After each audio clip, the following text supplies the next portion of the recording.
साहब मेरी जरूरत पूरी कर दीजिए, कुछ हफ्तों में आपका पैसा लौटा दूंगा। देखो बड़ू, तुम किसी काम के तो हो नहीं, और जो मेरे किसी काम का नहीं होता है ना, मैं उसे उधार पैसा नहीं देता हूँ, और देता भी हूँ तो ब्याज पे। पर मैं तुम्हें ब्याज पर भी पैसा नहीं दूंगा, क्योंकि मुझे पता है तुम उधार पैसा तो भर नहीं सकते हो, तो ब्याज कहाँ से भरोगे? भाग जाओ से, दफाओ। भैया, जमीन पट्टा कराने के लिए प्रधान जी से मैंने इतना अच्छा व्यवहार बनाया और आप बात समझने के लिए तैयारी नहीं है। अरे बस कर छोटे, मैं तुम्हारा बड़ा भाई हूँ। इतने दिनों से तुमको मैं समझाने की कोशिश कर रहा हूँ कि अरे मेरे छोटे भाई, वो प्रधान एक नंबर का बेईमान इंसान है, पर तुम मुझे समझ नहीं रहे हो और मुझे बोल रहे हो कि मैं समझ नहीं रहा हूँ। अरे अरे अरे तुमने कैसा उससे किस तरीके का व्यवहार बना लिया भाई, जिस व्यवहार पर तुम इतना फुदक रहे हो कि वो तुमको पट्टा कर देगा? कुछ नहीं पट्टा करेगा, हमसे पैसे भी ले लेगा और हमें बेईमान भी घोषित कर देगा। भैया, इसको देख रहे हैं? प्रधान जी इसको लाल परी बोलते हैं। प्रधान जी के पिताजी के शादी में दहेज में मिली थी। प्रधान जी इसको किसी को छूने नहीं देते हैं, सिर्फ मेरे अलावा। आप इसी से अंदाजा लगा लीजिए मेरा उनसे कितना अच्छा व्यवहार है। अरे इस लाल परी में पेट्रोल कौन डालता है? तुम डालते हो।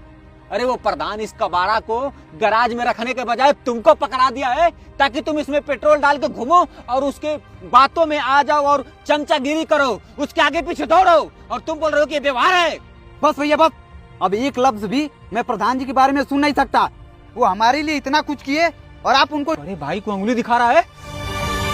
भैया, आज से भाई भाई का रिश्ता खत्म। आप अपना देखिएगा, मैं अपना देखूंगा। अरे चाचा, आप ठीक है ना? क्या रे बुढ़े, तुझे दिखाई नहीं दे रहा है? बाबू आपको देख के बैठना चाहिए, मैं तो ठीक ही रास्ते से जा रहा था। क्यों बोला? तू मुझे सिखाएगा मुझे गाड़ी पर कैसे बैठना है कैसे नहीं? तेरी औकात है मुझे सिखाने की? आज के बाद से मेरे गाड़ी के सामने कभी दिख मत जाना, वरना धक्का मारूंगा और चला जाऊंगा, कोई पूछेगा भी नहीं। आपको ज्यादा चोट तो नहीं लगा? ना बाबू, ज्यादा चोट नहीं लगी। कहाँ से आप आ रहे थे? प्रधान जी के यहाँ गया था, दो बातें भी अनाप शनाप सुनाए। यहाँ मेरी गलती नहीं थी, फिर भी आपके भाई ने दो बात कह के निकल लिया। क्या करूं, गरीब हूँ, असहाय हूँ, कर भी क्या सकता हूँ। किसका फोन आ गया? प्रधान जी, हेलो। अंकितवा, मेरी बात ध्यान से सुन। तू जहाँ भी है, मेरी लाल परी को मेरे गैरेज में लाकर खड़ा कर दे। और सुन, आज के बाद तुम मुझसे किसी भी प्रकार का मतलब मत रखना। प्रधान जी, अरे हमसे कुछ गलती हुआ क्या? और रख। प्रधान जी, इस बार भी मुझे बम्पर वोट से जीतना है। गरीबों को ठर्रा पिलाओ, अमीरों को मुर्गा बकरा जो मांगते हैं सो दो। गांव का एक भी वोट भागना नहीं चाहिए। अरे प्रधान जी, हमसे ऐसी क्या गलती हो गई जो हमें इतनी बड़ी सजा दे रहे हैं? तू मेरे ही थाली में खाता है और मेरी थाली में